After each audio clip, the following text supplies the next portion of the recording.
வணக்கம். வாருங்கள் உலகில் நடக்கும் சில சுவாரஸ்யமான செய்திகளைப் பற்றி தெரிந்து கொள்வோம். அமெரிக்காவில் தேனீக்கள் போன்ற மகரந்தச் சேர்க்கைக்கு உதவும் பூச்சிகளின் எண்ணிக்கை குறைந்து வருகிறது. இது சுற்றுச்சூழலுக்கும் விவசாயத்திற்கும் கவலையை அளிக்கிறது. தேனீக்கள் பூக்களில் உள்ள தேனை நக்கியும் உறிஞ்சியும் குடிக்கக்கூடிய சிறப்பு திறன் கொண்டவை. ஆனால் சில ஒட்டுண்ணிப் பூச்சிகள் தேனீக்களையும் அவற்றின் குஞ்சுகளையும் தாக்கி நோய்களை ஏற்படுத்துகின்றன. தேனீக்களை காக்க பீவைஸ் போன்ற நிறுவனங்கள் செயற்கை நுண்ணறிவு கொண்ட தேன் கூடுகளை உருவாக்கியுள்ளன. இந்த கூடுகள் தேனீக்களின் நலனை கண்காணித்து தேவைப்பட்டால் சிகிச்சை அளிக்கும். அதே நேரத்தில் தேனீக்களைப் பற்றிய ஒரு முக்கிய ஆராய்ச்சி ஆய்வகம் மூடப்படும் அபாயத்தில் உள்ளது.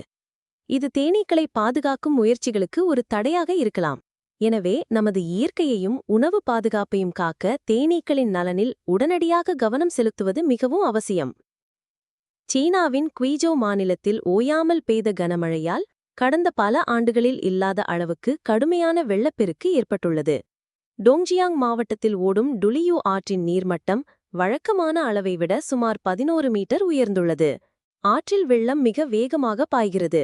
கடந்த 30 ஆண்டுகளில் இல்லாத அளவிற்கு நீர்மட்டம் உயர்ந்துள்ளதாக அதிகாரிகள் தெரிவித்துள்ளனர். எகிப்திய ராணி ஹட்செப்சுட்டின் உடைந்த சிலைகளைப் பற்றி ஒரு புதிய ஆய்வு வெளிவந்துள்ளது.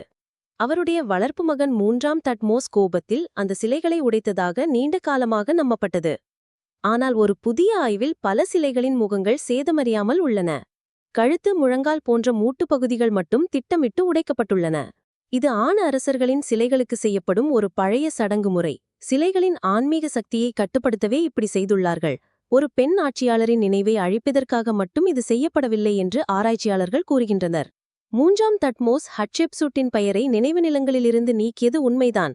ஆனால் அது மத அல்லது அரசியல் காரணங்களுக்காக இருக்கலாம், வெறுப்பினால் அல்ல. ஹட்செப்சுட் எகிப்தை ஆண்ட மிக வெற்றிகரமான மற்றும் அரிதான பெண் ஆட்சியாளர்களில் ஒருவர். உலக சுகாதார நிறுவனம் புகையிலை பழக்கம் பற்றிய தனது புதிய அறிக்கையை வெளியிட்டுள்ளது. கடந்த 20 ஆண்டுகளில் முதல் முறையாக புகைப்பிடிப்பதை கட்டுப்படுத்தும் வேகம் குறைந்துள்ளதாக அந்த அறிக்கை கூறுகிறது. உலக சுகாதார நிறுவனத்தின் தலைவர் அனைத்து நாட்டு அரசாங்கங்களும் புகைப்பழக்கத்தை கட்டுப்படுத்த இன்னும் தீவிரமான நடவடிக்கைகளை எடுக்க வேண்டும் என்று கேட்டுக்கொண்டுள்ளார். புகையிலைப் பொருட்கள் மீதான வரிகளை அதிகரிப்பதே புகைப்பழக்கத்தை குறைப்பதற்கான மிக சிறந்த வழி என்று அவர் கூறியுள்ளார். 2024 YR4 என்ற சிறுகோள் ஒன்று 2032ஆம் ஆண்டு டிசம்பர் மாதம் 22ஆம் தேதி நிலவின் மீது மோதுவதற்கு வாய்ப்புள்ளது என்று ஒரு சர்வதேச விஞ்ஞானிகள் குழு கூறியுள்ளது. ஜேம்ஸ் வெப் தொலைநோக்கி மூலம் கிடைத்த புதிய தகவல்களின்படி இதற்கான வாய்ப்பு 4.3%. இதற்கு முன் இந்த வாய்ப்பு 3.8% இருந்தது. இந்த சிறுகோளால் பூமிக்கு எந்த ஆபத்தும் இல்லை என்றும் பூமிக்கு ஏற்படும் அபாயம் மிக மிக குறைவு என்றும் ஆராய்ச்சியாளர்கள் தெரிவித்துள்ளனர். ஆக்சியம் மிஷன் 4 என்ற தனியார் விண்வெளி பயணத்திற்கு நாசா ஒப்புதல் அளித்துள்ளது. இந்த விண்கலம் சர்வதேச விண்வெளி நிலையத்திற்கு செல்லும். ஸ்பேஸ்எக்ஸ் நிறுவனத்தின் ஃபால்கன் 9 ராக்கெட் மூலம் இது ஏவப்படும்.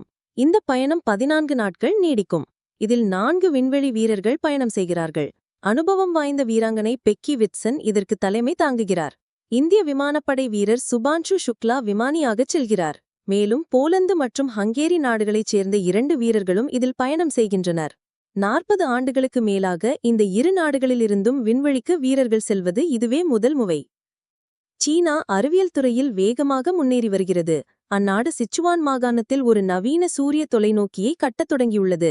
இதுவே உலகின் மிக உயரத்தில் அமையும் சூரிய ஆய்வு மையமாக இருக்கும்.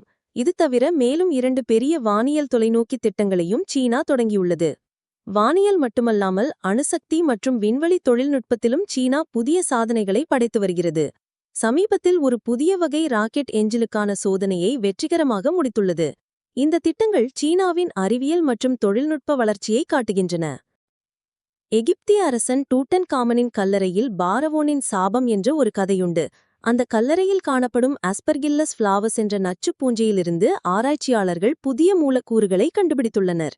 இந்த மூலக்கூறுகள் இரத்தப் புற்றுநோய் செல்களை மிகத் திறமையாக அழிக்கும் சக்தி கொண்டவை. இவை புற்றுநோய் செல்கள் மேலும் பிரிவதை தடுக்கின்றன. இந்த அற்புதமான கண்டுபிடிப்பு ஒரு பழங்கால கதையை உண்மையான மருத்துவ அதிசயமாக மாற்றியுள்ளது. இது புற்றுநோய் சிகிச்சையில், குறிப்பாக இரத்தப் புற்றுநோய்க்கு எதிரான போராட்டத்தில் ஒரு புதிய நம்பிக்கையை தருகிறது. இந்த தகவல்களை படித்ததற்கு மிக்க நன்றி.